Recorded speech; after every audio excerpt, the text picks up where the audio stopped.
The International Maritime Organization's revised greenhouse gas strategy includes references to a just and equitable energy transition.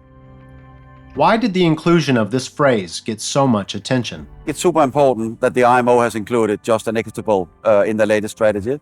If we look back at the whole discussion around this topic, what we have probably needed is to focus on that all nations are not at the same level. Therefore, it's super important to make sure that we take into consideration that we all have different starting points. Even countries that don't have any renewable energy potential, for example, and they don't necessarily stand to benefit directly from the transition to a zero carbon future, they will need to know that their concerns are going to be addressed.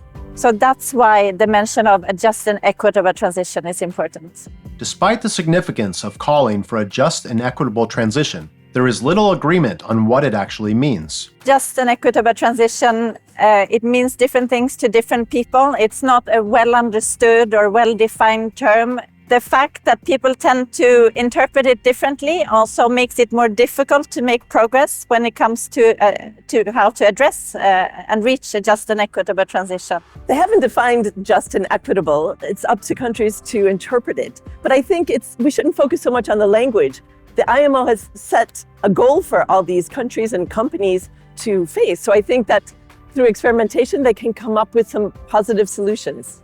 While definitions vary, the IMO's greenhouse gas strategy will only succeed with international cooperation that leaves no one behind. Equitable will mean that it's not only environmentally efficient, but it's inclusive.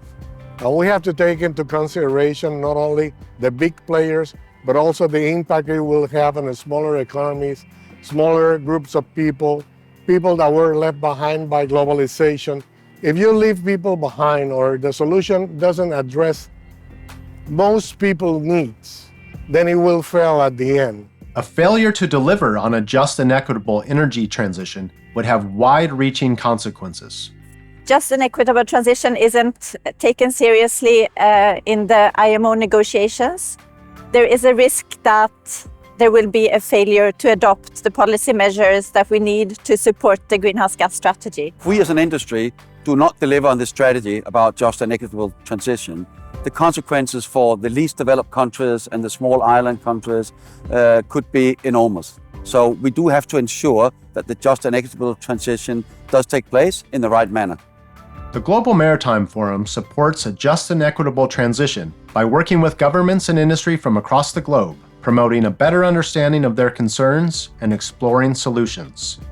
Learn more on our website, globalmaritimeforum.org.